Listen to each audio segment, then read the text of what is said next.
All right, so we're gonna change blade on this tool here. I'm gonna try and do this one-handed the best I can. So what I like to do is I like to, on the control panel, I like to just home the machine. Homing the machine puts it down at the 0-0 position closest to the operator.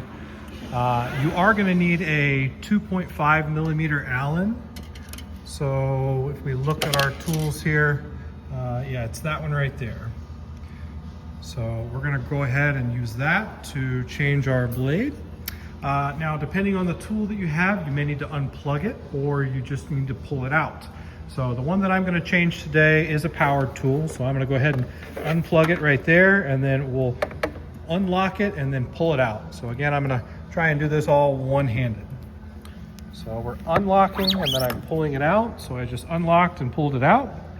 And then I'm gonna lay this on the table just like that on its side.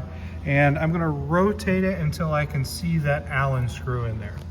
Now I'm gonna take my 2.5 mil Allen driver here, and I'm gonna rotate counterclockwise until I hear it click. I'm gonna come about halfway out on that Allen key, and then the blade is disengaged. So now the blade comes out. You can see we've got our blade there.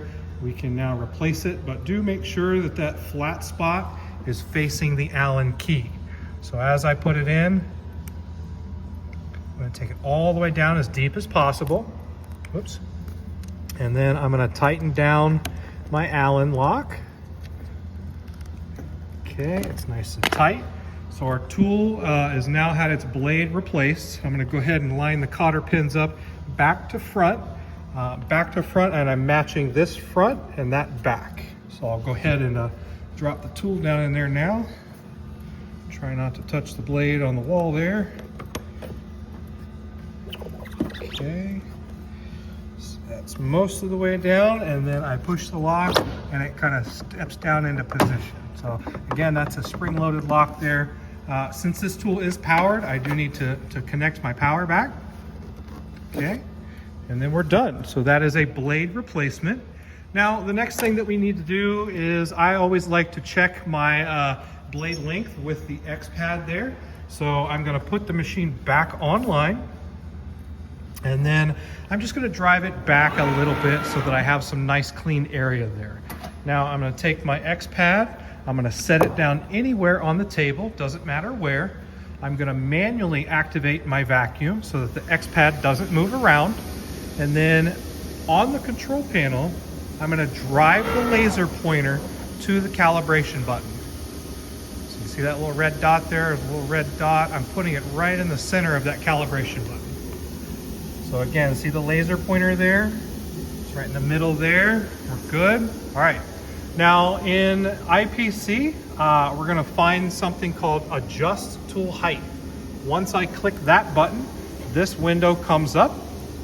I want to click Measure Tool, and then I follow all this. So it says, place the measuring tool, position the measuring pad under the laser in the center, jog the machine until the laser is good.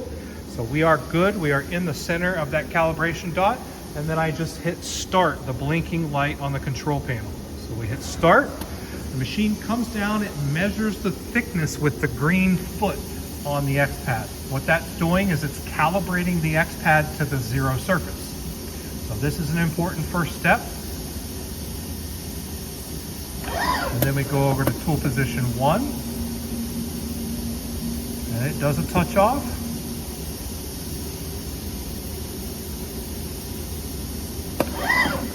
Tool position 2.